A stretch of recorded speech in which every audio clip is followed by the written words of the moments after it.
1st, 2016. If you want to follow us on Twitter, please go to CATEX TV. Wellington, New Zealand, the capital, was jolted by a 4.4 earthquake just after 9 p.m. local time today. The quake struck at a depth of about 23 kilometers. There were no reports of any damage from the quake. However, there were 2,000 reports from citizens saying that they felt moderate shaking. A New Zealand seismologist said that the quake was centered between Wellington City and Lake Ferry on the south coast. Would have been felt strongly under the capital because of its depth as seismic waves spread out beneath the city. If there's anything new on this, we'll come back and tell you. The news from England continues in advance of the vote on Thursday on the proposed leaving of the European Union. Polls today are showing that the referendum once again remains too close to call. In fact, the leave vote is now apparently slightly ahead of those favoring remain. The legendary investor George Soros has warned of serious consequences for British jobs and finances if the country does leave the EU. Writing in the Guardian newspaper, he said that the British pound would decline precipitously if the Leave camp won on Thursday.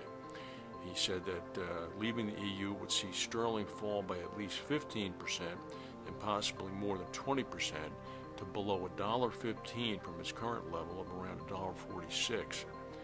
Even David Beckham, the former football player, is now involved. He is urging people to vote to stay in the European Union, saying that the UK should be facing the problems of the world together and not alone. The ex-footballer and current UNICEF ambassador said people should think of their children and grandchildren before Thursday's vote. He said his experience playing across Europe instilled in him the importance of, quote, a vibrant and connected world. In California now, in the past 24 hours, 2 wildfires have broken out near Los Angeles. The first fire broke out at about 11:15 a.m. along Highway 39 by the Morris Dam in 109-degree temperature when a vehicle went off the side of the road and caught fire. Flames quickly spread up the canyon. The U.S. Forest Service came in and began to evacuate people. That fire has now been dubbed the Reservoir Fire. It was 0% contained as of midnight last night.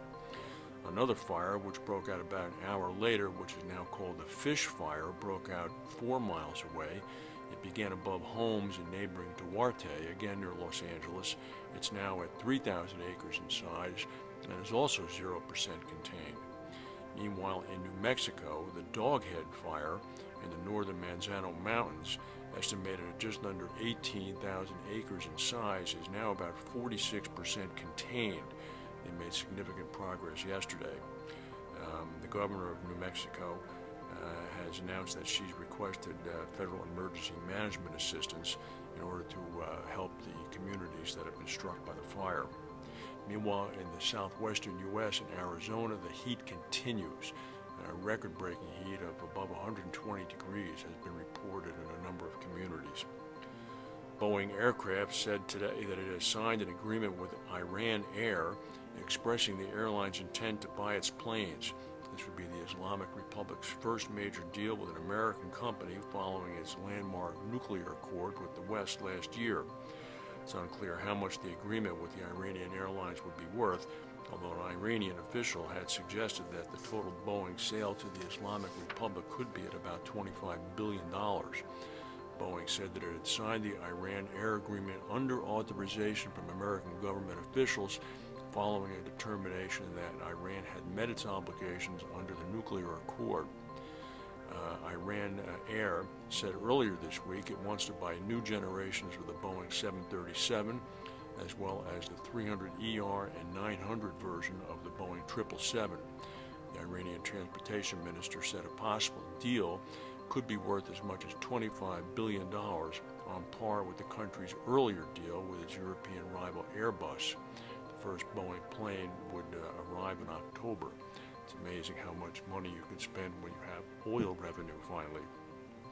Speaking of Iran, the intelligence ministry announced last night that it had thwarted what would have been one of the largest ever terrorist attacks in Tehran and made numerous arrests. The ministry said that terrorists had planned numerous bombings across the country to coincide with religious festivals. Bombs and large quantities of explosives were seized. It did not assign responsibility to a specific group, but since Iran is largely a Shia country, it was expected that Sunni Muslims would be behind the plotting. This would include the Islamic State as well as Al-Qaeda. It's unclear how Iranian authorities determined how the thwarted attack would have compared to prior attacks. Terror attacks in Iran are rare, although there have been several incidents of Sunni extremist attacks. There's been a case that's meandering through U.S. federal court involving the rock group Led Zeppelin and one of their signature songs, Stairway to Heaven. Yesterday, lawyers for Led Zeppelin had asked the federal judge to throw the case out. The case is centered around the accusations from a rival band called Spirit, who claims to have written a song called Taurus, which is substantially similar to Stairway to Heaven. Led Zeppelin's Robert Plant and Jimmy Page and Warner Music have testified during the trial, arguing that the two songs are substantially dissimilar, and in fact Robert Page and Plant both say that they have not heard the song or did not hear the song before they wrote Stairway to Heaven.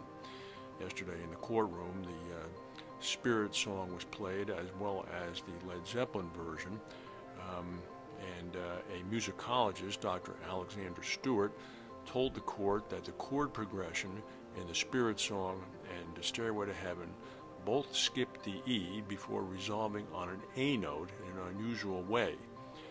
It's possible that a finding could be made that there was an infringement here, and Led Zeppelin could be liable for hundreds of millions of dollars of payment that would have to go to the estate of Spirit's late guitarist, Randy Wolf. There's a lot of money at stake here. We'll keep an eye on this. That's the news for today. If we have any breaking news, we'll come back and tell you. Thank you for watching, and we'll see you tomorrow.